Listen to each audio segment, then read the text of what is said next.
Alrighty, so I'm gonna make this quick because I got tea and I don't want it to get cold.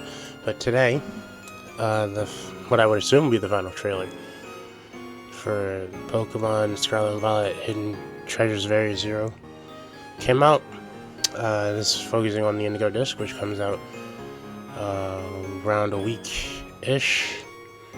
Let's be real, it's a little less than that because it most likely will come out for us on late Wednesday. And I like this one. This looks really cool. There's a lot of cool stuff in here.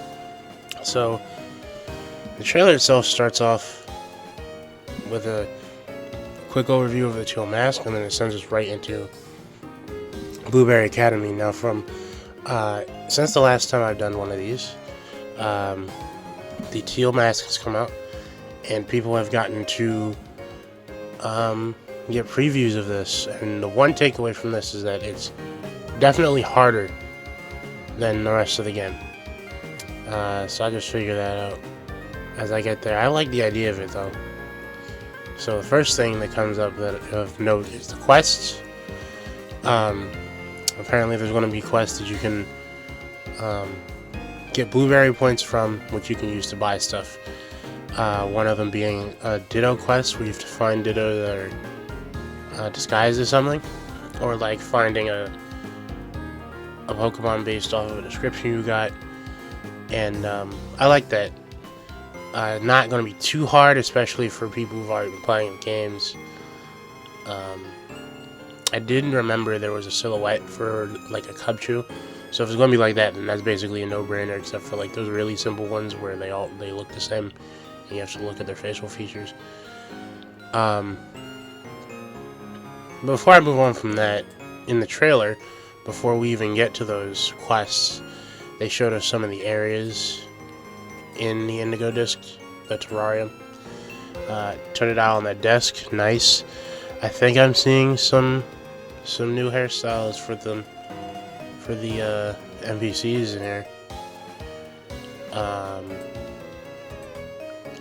It's mainly double battles, we knew that.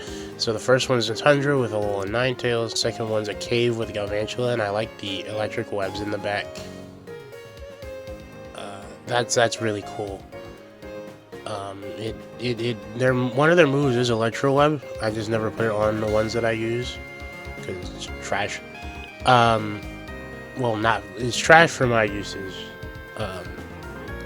But that still has an environmental touch that's good, and there are a bunch of Terra Crystals everywhere as well. Next up is Galarian Slowbro on the beach. Slowbro, Slowpoke. So then we get introduced to the quests. And then you can do these with friends as well. And then they do the poses next. And something interesting is that the only person doing like a dynamic, two people are doing like dynamic poses. Dynamic, I mean moving. And one of them is doing the electric type Z move pose. Now I wonder if that's going to be A, that's cool. But B, I wonder if that's going to be the only one there. Or if there's going to be like all 18 of them. I think there might only be one, but even no matter what, that's cool. Sinclair, where have I heard that name before? I've heard that name somewhere before, and I'm pretty sure it dealt with synchronization of Pokemon as well in that context. So here we get the synchronized feature.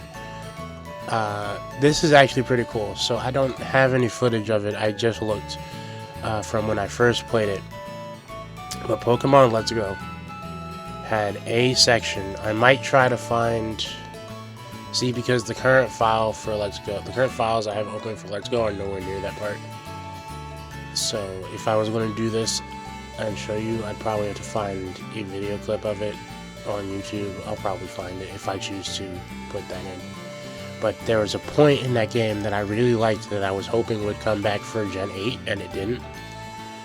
Where, in the middle of a Team Rocket hideout, you needed an elevator key. You couldn't get it because Jesse and James had thrown it on top of a wall. So, what you did instead was you got your partner, whether it be Pikachu or Eevee, depending on your version, and you lifted them into the vents, and then after that you got to play as that Pokemon for a short while to get said item. I thought that was awesome, and I was really hoping that would get expanded on, even if not like a free thing, maybe in like certain quests, especially with Legends, getting actual quests from people. Unfortunately, that did not happen, but hey, it looks like it's here in the Indigo Disc. We only see the Pikachu clones, and if I'm going to switch to the website for just a second, sorry. Synchronize with your Pokemon and explore your surroundings. So basically, once you get to a certain point in the Indigo Disc, you'll get a device called a Synchro Machine, which allows you to synchronize with your Pokemon. And that essentially switches control from the player to the Pokemon. And you can run around as the Pokemon and battle as the Pokemon. And you can also use this in the Union Circle as well. Now, like I said, they only show Pikachu clones. Which is cool. But I've seen people trying to say that this means you can only play as Pikachu clones, which the more I think about it, the less sense that makes, but I'm not going to discount it yet. I'm just going to say this was cool and move on from that statement.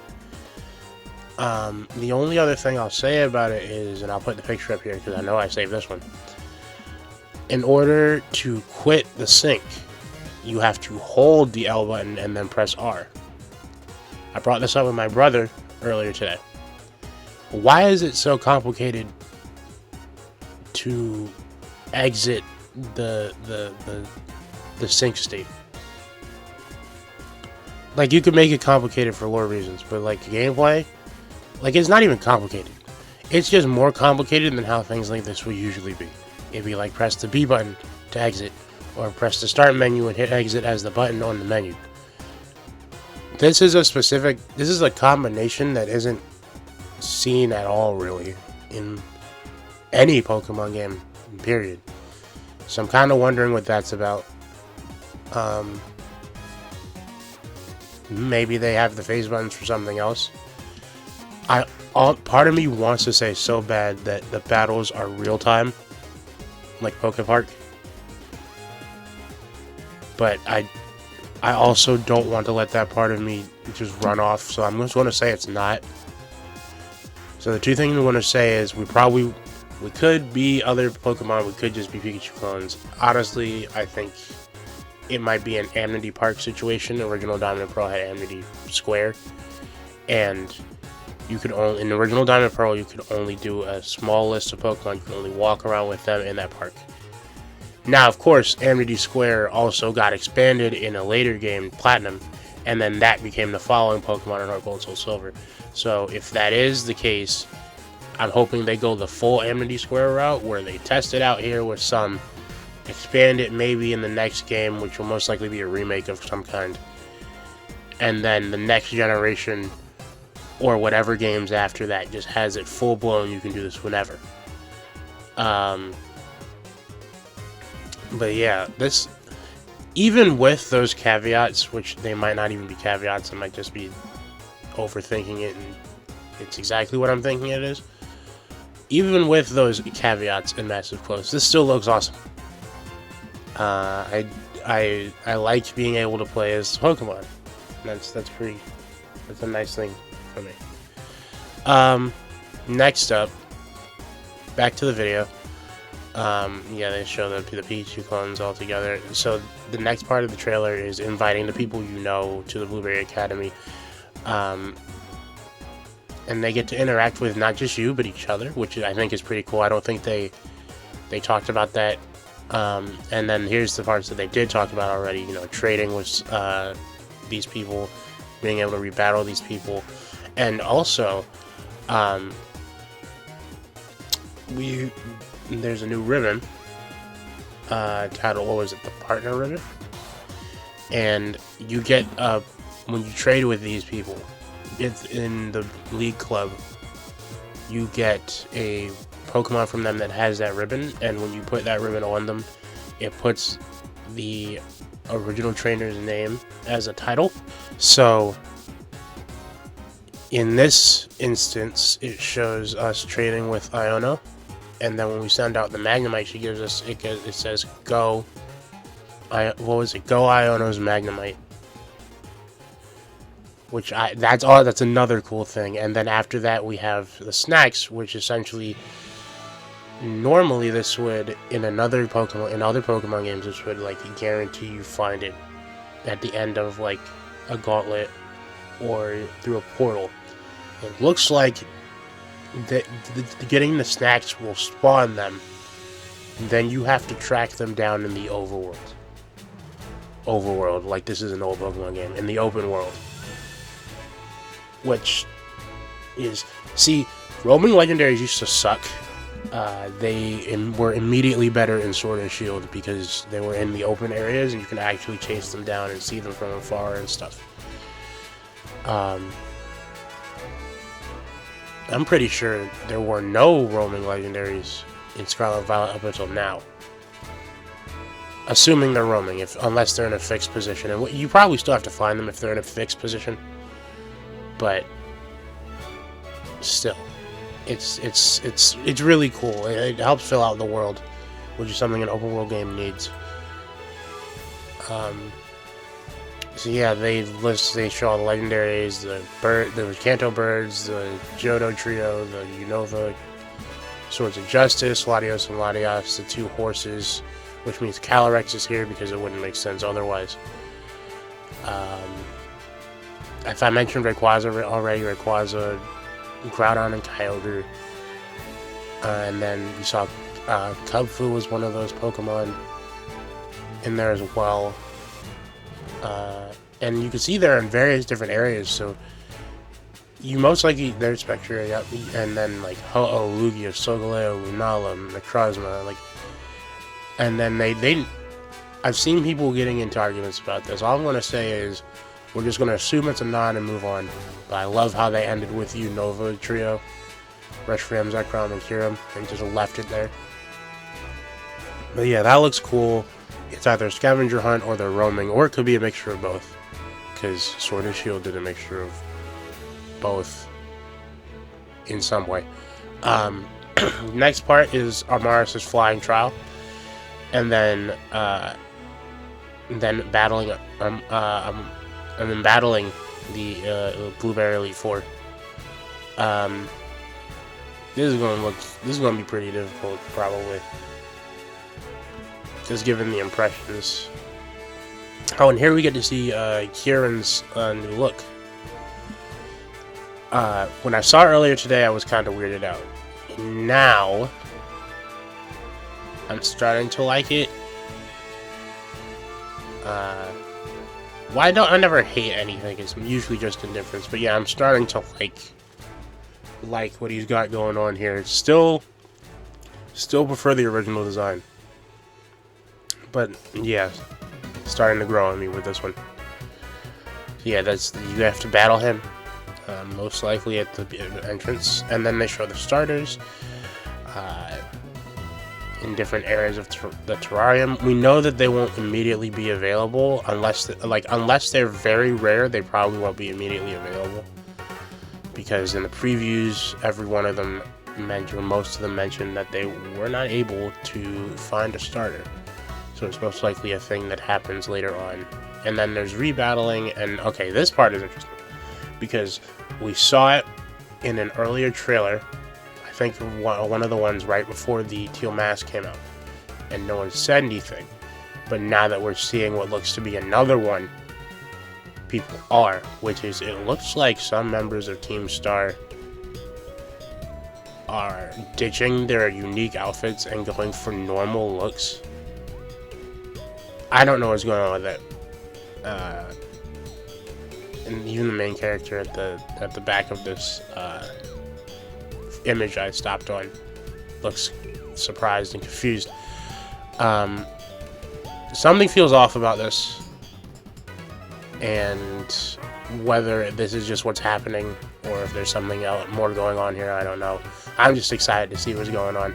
I usually don't care about the end result, like what ends up happening in the story. I'm just excited to see what happens.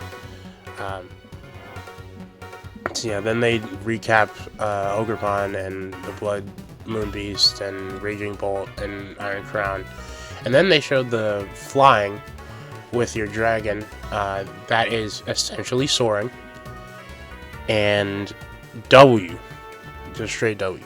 I like how a lot of the features from the remakes and games that people had some type of, like, either anywhere from grievance to a problem with are coming back. Now, hopefully, because they'll most likely stay with the open world concept, or at the very least open area concept, a lot of these will stay in place, because a lot of these just make it more fun to traverse around, like the flying, for instance. That one, you know what? It was an agreement on Sapphire first. I'm going to call it soaring. The soaring is fun.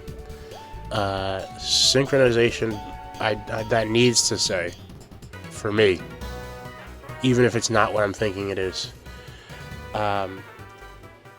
So yeah, the next part is us going into an unknown cave, definitely part of Area 0, and the respective legendaries for the games freaking out and the ground crumbling beneath us.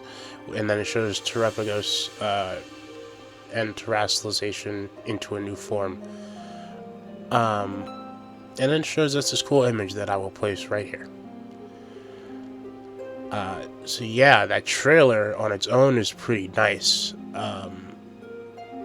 Now, for the last part of this video and this trailer, there are a bunch of events happening. So right now, right now, because I didn't make a video around,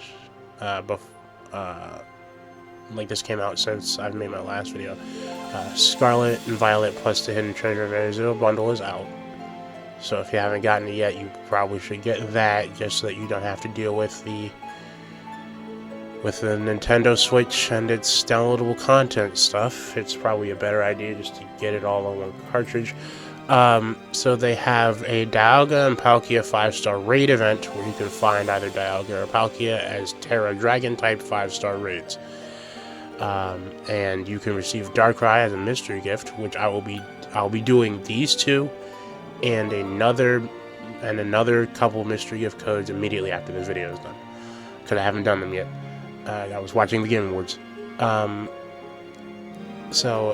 then you can receive a Darkrai mystery gift, and these run from the 7th, which was basically like an hour ago, to December 21st, so we got time.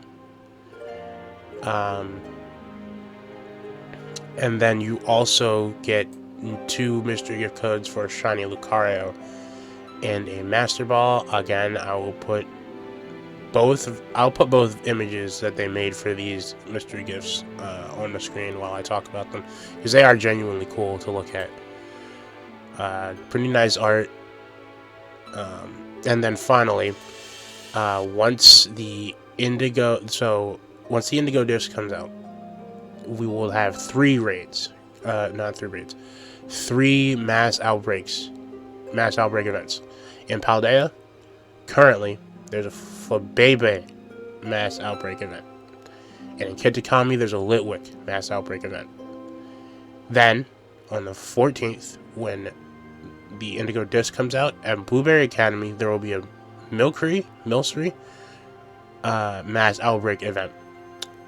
No matter when any of these start, whether it be the 2 that started today, or the one that starts when the DLC comes out, they will all last until December 21st, like the mystery gift codes. And then after that, it's just letting you know that if you purchase the DLC, you get a new uniform set, and that Pokemon Home connectivity will be coming for the Indigo disc. There were some details that they did not have in the trailer, so I'm going to go to the site once more. There isn't much, so I'm not going to be here for long. Didn't talk about this area of Area 0, just briefly, like the Crystal Tunnel and that weird crystal tree. We could see this in normal Area 0. The trees were growing crystals on their trunks, So this is probably what this looks like. Unless this is a special tree, this is probably what this looks like when they fully take over. Again, just like Area Zero, this place looks pretty. I'm loving that. You get the power to unlock flight. Yep, got that. Did the missions, did the legendaries. Oh, the legendaries. So, we talked about the legendaries being there, but in order to get them, you have to talk to a person named Snacksworth at Blueberry Academy to get these snacks. And then after that is what I mentioned, you get the snacks, and you'll most likely have to find the legendary somewhere in the world. Anything else? Yes. So at this point, all that's left is individual codes. So your shiny Lucario, it's a shiny level 25 Lucario with Flash Cannon or Seer Bullet Punch and Ice Punch. With the ability Inner Focus and a Terra type of Steel and a Cherish Ball. The password for that is Shiny Buddy, and with a 1 instead of an I. And it's available till Wednesday, January 3rd, 2024 at 3:59 p.m. PST. The Master Ball that you get is just by receiving via internet, and it'll be available on Thursday, 2023 until January 2024. So that's those two. The Darkrai code, yeah, the Dialga Palkia stuff goes on from today till December 21st. Darkrai code also ends December 21st, and that code is New Moon is coming. All the O's are zeros, all the I's are ones. So that's that, and I believe that's it. So my general thoughts on this is, just like last time, the DLC just got objectively better after the first one and going into the second one. It's just that I think that Scarlet and Violet's DLC was just better. Scarlet and Violet as a whole, really, just better than Sword and Shield for me, which is saying a lot because I played that game 12 times. I played that game to death, so again, the only reason I didn't do that with this one is because I knew that they were going to be doing DLC this time instead of assuming they would do a normal Pokemon game thing and just release an enhanced version. Really excited, especially for that synchronized feature and the soaring. Those are incredible. The starters coming back, getting ready to find them.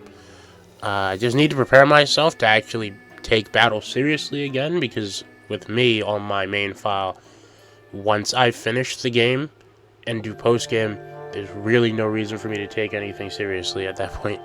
But looks like that's not the case anymore.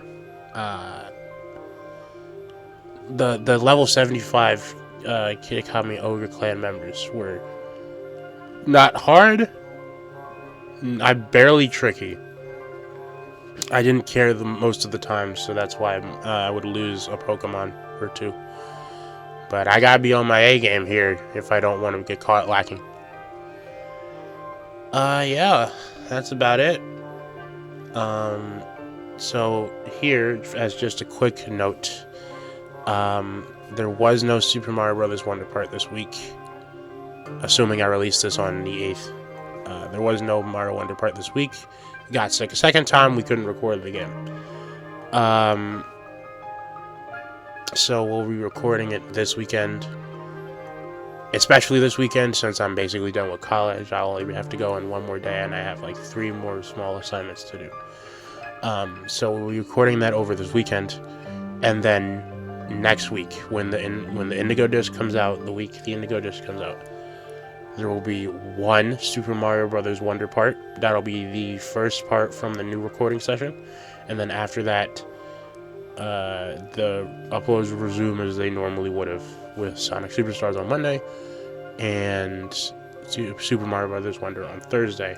And I will also be streaming the Indigo Disc. If it comes out like the last one where it came out 8 o'clock on a Wednesday, then I'm streaming then. If not, then I'll be streaming whenever on Thursday it comes out, and I will still be posting a Mario Wonder part along with it. So yeah, that's about it. See ya when I see ya. It'll probably be in a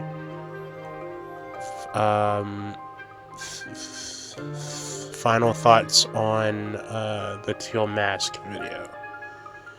But what'll most likely be is my thoughts on the Teal Mask video after I finish this Scarlet file I'm doing. Then my pre-release thoughts on the Indigo Disc, and then the DLC will be out. So that's most likely Monday, Tuesday, Wednesday, which is good since I'm not doing Superstars. All right, that's enough. See ya.